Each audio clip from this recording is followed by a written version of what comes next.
Hi, Open Noters! Welcome to the Fort Collins Symphony's Open Notes podcast, where we enrich lives through classical music. I'm Norman Manzalis, the Marketing and Community Engagement Director, and with me is my co-host, Alyssa. Hi, I'm Alyssa Rago, the Education and Patron Development Director. In this podcast, we'll look behind the scenes of the professional music world and explore why music is for everyone.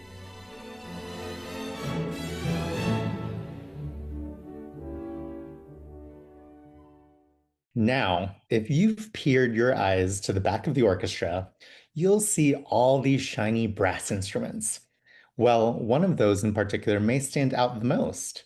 It's shiny, it's coiled, it has this unmistakable rich and mellow sound. To help us explore this amazing instrument, we're joined by one of our very own FCS musicians, French horn player Ayo Derbyshire. Ayo, thanks so much for being here. Really happy to be here. For those listening, could you introduce yourself? How long have you been with the symphony? I've been with the symphony for probably 7 years now. I think this is my 7th year. Started out as fourth horn and then worked my way up to second horn. The years have definitely gone faster than I thought, and it's a lot of fun. And yeah, really enjoy playing with the symphony. I always love hearing how musicians end up with their instrument. It's such a unique journey for each person. Was there a moment in your life where you thought, yes, this is it? Horn is the one for me. I don't know if there was like a spark moment. There's definitely a story here, though. When I was probably like 3 years old, my family would have these kind of music nights. So I was born into a musical family, and my dad has like a huge collection of instruments, Baroque instruments, classical instruments, you name it. So, my dad would just lay out all these instruments out in the living room, and we'd just try a bunch of them. And I was like the only kid who could, make a sound out of a sackbut, which is basically a Baroque trombone. So my dad, took a mental note of that and was like, all right, I think I know where this kid is heading. So when I was in first grade, it was Christmas Eve, staying at my grandmother's house, our family was, and my mom asked me like super late at night, like, what instrument do you want for Christmas and everything like that. And I was like, I want a trumpet, I want a trombone. Wake up the next morning, open presents, and I have this big case. I have no idea what it is. Open it up. And the story is that I'm like, what is this? Like, I don't know what this is. What instrument is this? It's a French horn. And that was like how I got introduced to the instrument. Then from there, I took private lessons. I think the moment where I really kind of got going on the music path and wanted to do it very seriously was all-state orchestra in high school. We were playing Shostakovich 5. It was a lot of fun, and I was just kind of like, yeah, I'm doing this for sure. So, Shostakovich 5 would make anybody want to be a musician. yeah. And literally you have like ultimate story of, I mean, I know other musicians who talk about having like this sense of joy of playing an instrument, right? And it should feel similar to waking up to presents on Christmas morning. And literally you did. That's really amazing. Well, let's step back in time for a moment. The horn itself has such a fascinating history, starting as a hunting instrument and eventually making its way into the concert hall. Could you walk us through a little of that journey and how it became the instrument we know today? Yeah, well, like you said, the horn started out as a hunting instrument. So, they would back, centuries ago, they would go out on rides in forests, and they would have to communicate with other riders with the hunting horn, signaling where the prey might be, or, if they were successful or not, or if there was something going wrong. But eventually they kind of figured out that this instrument could be used in an orchestral setting, and they figured out that you can change notes with the position of your hand, because naturally the horn, like a brass instrument, has a harmonic series, and that there's a natural harmonic series.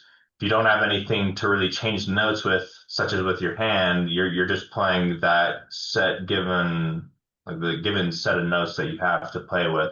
And they would have different crooks as well that you could put in to change whatever series you could play. But, with the hand, you were able to change notes more.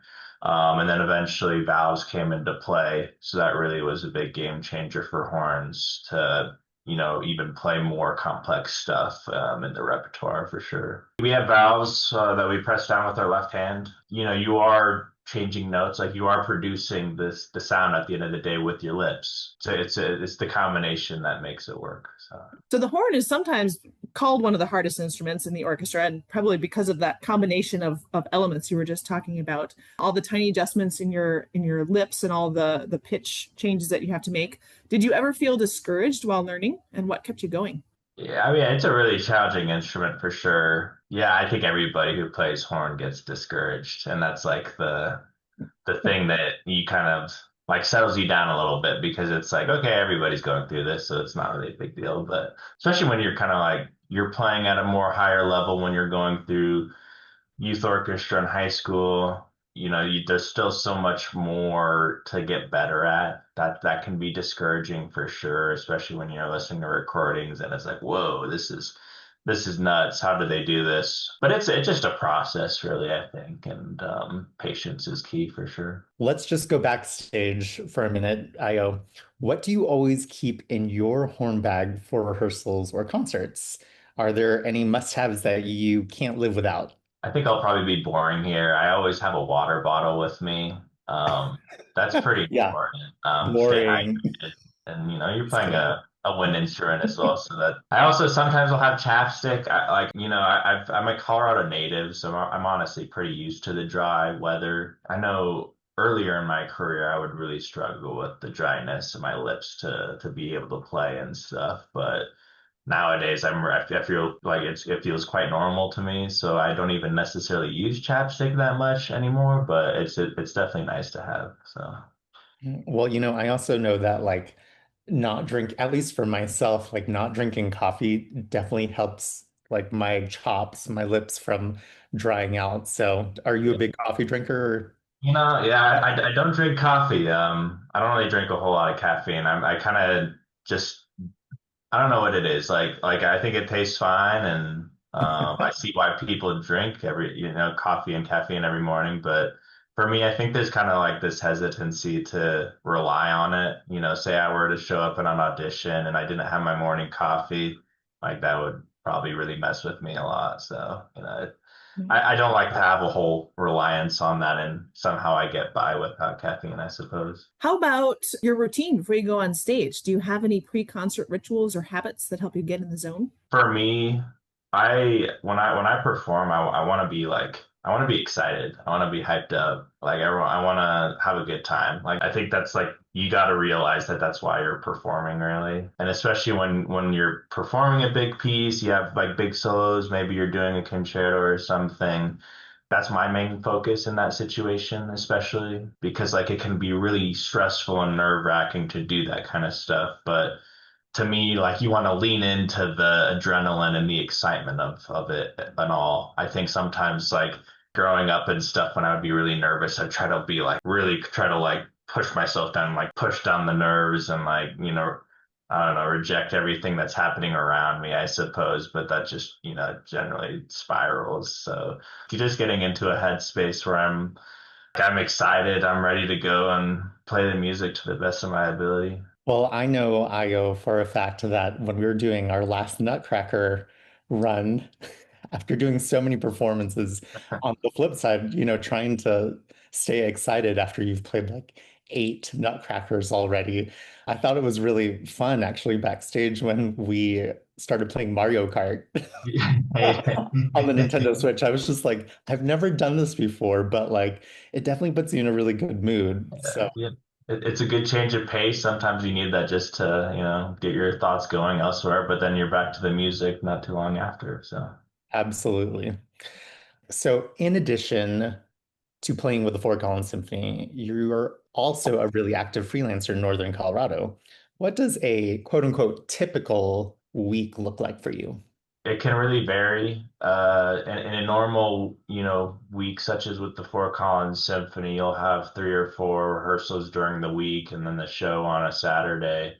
But sometimes, when you're freelancing, you have multiple things going on at once. So you're going from one day of the week, it might be in Fort Collins, the next it might be in Denver, or something along those lines. And you can be definitely driving up and down I-25 a fair amount. Sometimes you might have a month where every week is something completely different, which can be a lot for sure.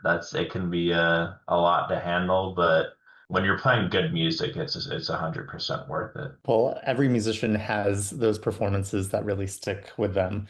Do you have one that you could share from your music career that was particularly memorable? Yeah, I think especially when I was in undergrad, I had a few performances playing Principal on Mahler 5 and Rite of Spring. Just really enjoyed that. Kind of like alluding to what I was saying earlier, kind of being in the moment and having that adrenaline. It was just one of the those are the kind of shows where it's so intense and you're just locked in, you're in the zone. There could be an earthquake happening around you, but you're still playing because that's how locked in you are. And those were a couple that were really fun for me. Those are huge pieces for horn for sure. I also got a solo with an orchestra a year or two ago, playing Strauss one's horn concerto, and that was always like a huge goal for me, was to be able to play a concerto with an orchestra, and that was a lot of fun too, for sure. Or the young brass players listening, maybe even some who are just picking up the horn for the first time, perhaps over Christmas morning. What advice would you give them? Be persistent, be patient, really. I think that's the case for any instrument, but also definitely like trust yourself. If it doesn't feel right, it's probably not right. If it feels good, if it sounds good, then keep going along that path.